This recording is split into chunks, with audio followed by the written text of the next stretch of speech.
السلام علیکم۔ اس کہانی کو آخر تک ضرور سنیے۔ ناہید بہت خوبصورت تھی، وہ ہماری چچا ذات تھی۔ اس کی والدہ اسے جنم دے کر اللہ کو پیاری ہو گئی تھی۔ کوئی پرورش کرنے والا نہ رہا تو چچا جان نے امی کی جھولی میں ڈال دیا۔ بھابھی، اب یہ تمہاری ہے، تم ہی کو اس کی پرورش کرنی ہے۔ اس کے ننیال میں کوئی ایسی عورت نہیں جو میری ایک دن کی بچی کو اپنا لے۔ وقت گزرتا رہا، ناہید ہم بہن بھائیوں کے ہمراہ پل کر جوان ہو گئی۔ امی ابو نے ہمیں بتا دیا تھا کہ یہ تمہارے چچا کی بیٹی ہے۔ جب تک چچا زندہ رہے اپنی بیٹی سے ملنے آتے رہے۔ افسوس وہ ناہید کو اپنے ہاتھوں سے رخصت نہ کر سکے اور وفات پا گئے۔ جنہوں نے اسے پالا پوسا، اب یہ فرض بھی انہی کو ادا کرنا تھا۔ ناہید کے لیے امی جان نے کافی رشتوں پر غور کیا، کوئی ان کے جی کو نہ لگا۔ کہتی تھی یتیم بچی ہے، ایسے گھر بیاہونگی کے بعد میں مجھے دعائیں دے، بد دعا نہ دے۔ اللہ کی قدرت، والد صاحب بیمار پڑ گئے تو والدہ نے ان سے مشورہ کر کے جھٹ پٹ ناہید کا نکاح اپنے بڑے بیٹے سراج کے ساتھ کر دیا، جبکہ سراج سراسر اس شادی کے حق میں نہ تھا۔ وہ آخری وقت تک انکار کرتا رہا، مگر بیمار باپ نے ہاتھ جوڑ کر کہا کہ میری یتیم بچی کو نہ ٹھکراؤ، ورنہ میں سکون سے مر نہ سکوں گا۔ بہت مجبور ہو کر سراج نے حامی بھری، نکاح ہو گیا، لیکن میرے والد بیٹے کی شادی کی خوشی نہ دیکھ سکے۔ ابا جی کے اس جہاں سے جاتے ہی سراج بھائی نے پرپرزے نکال لیے اور ملک سے باہر جانے کی رٹ لگا دی، جبکہ امی جان کہتی تھی کہ رخصتی ہو جائے تو چلے جانا۔ رخصتی کا اختیار بھی بھائی جان کے پاس تھا کہ اولاد میں وہی سب سے بڑے تھے۔ بہرحال انہوں نے اپنی بات منوا لی اور ضد کر کے لندن چلے گئے۔ امی جان کو دلاسا دیا، 1 سال بعد آؤں گا تو رخصتی کر لینا۔ 1 سال کیا 4 سال بیت گئے اور سراج بھائی وطن نہ لوٹے۔ پہلے کہتے تھے کہ تعلیم مکمل کر لوں، پھر کہا اچھی جاب مل گئی ہے، ایسی نوکری قسمت والوں کو ملتی ہے، کچھ عرصے بعد آ سکوں گا۔ امی جان پریشان تھی کہ ایک بار آ کر ناہید سے شادی کر لے تو اس کے فرض سے سب کو دوش ہو جائیں۔ والدہ نے بہت خطوط لکھے، فون کرائے، تب کہیں بھائی جان چند روز کے لیے آئے۔ والدہ نے زبردستی شادی کر دی اور کہا کہ اب بیوی کو ساتھ لے جانا۔ بولے ابھی نہیں لے جا سکتا، کچھ عرصہ لگے گا۔ یوں چند روز رہ کر واپس لندن چلے گئے۔ یوں ہی وقت گزرتا رہا، یہاں تک کہ 5 برس مزید گزر گئے۔ والدہ مسلسل فون پر کہتی کہ بیوی کو بلوا لو یا پھر خود وطن لوٹ کر آ جاؤ۔ وہ جب ہیلے بہانے کر کے تھک گیا تو کہہ دیا کہ میں ناہید کو آزاد کرنے کے لیے تیار ہوں، بے شک آپ اس کی دوسری جگہ شادی کر دیں۔ یہ بات ناہید کے لیے ہی نہیں، ہم سب کو بہت دکھ دینے والی تھی۔ ناہید نے اس امر کو قبول نہ کیا۔ امی نے بھی کہا کہ طلاق دلوانے سے بہتر ہے یہ ہمارے گھر رہتی رہے، کبھی تو سراج لوٹ کر آئے گا۔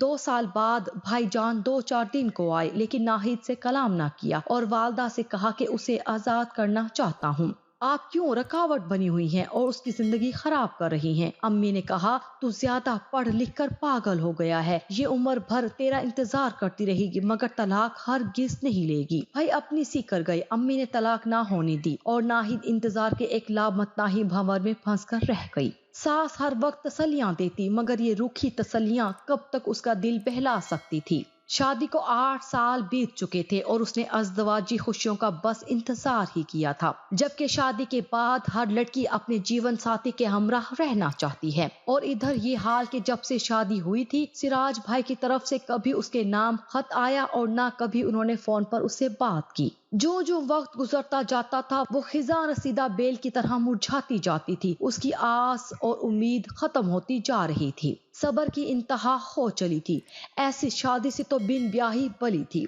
وہ ہنستی مسکراتی تھی، نہ کپڑے بدلتی اور نہ ہار سنگھار کرتی، کس کے لیے سنورتی کہ دیکھنے والے نے تو اسے مڑ کر بھی نہ دیکھا تھا۔ وہ اب بہت دکھی رہنے لگی تھی، ہم سے اس کا دکھ دیکھا نہ جاتا تھا، لیکن کیا کر سکتے تھے، ہم سبھی اس سے محبت کرتے تھے مگر مجبور تھے۔ اس کے مقدر کا مالک سراج تھا، وہی اس کا مقدر جگا سکتا تھا۔ 10 برس گزر گئے، میرا چھوٹا بھائی شجاعت جوان ہو گیا۔ ناہید اس سے 6 برس بڑی تھی۔ وہ ناہید کے دکھ کو سب سے زیادہ محسوس کرنے لگا تھا۔ امی سے کہتا کہ یہ سب آپ کا کیا دھرا ہے، جب بھائی جان شادی کرنا نہ چاہتے تھے تو کیوں آپ نے ناہید باجی سے ان کا نکاح کیا۔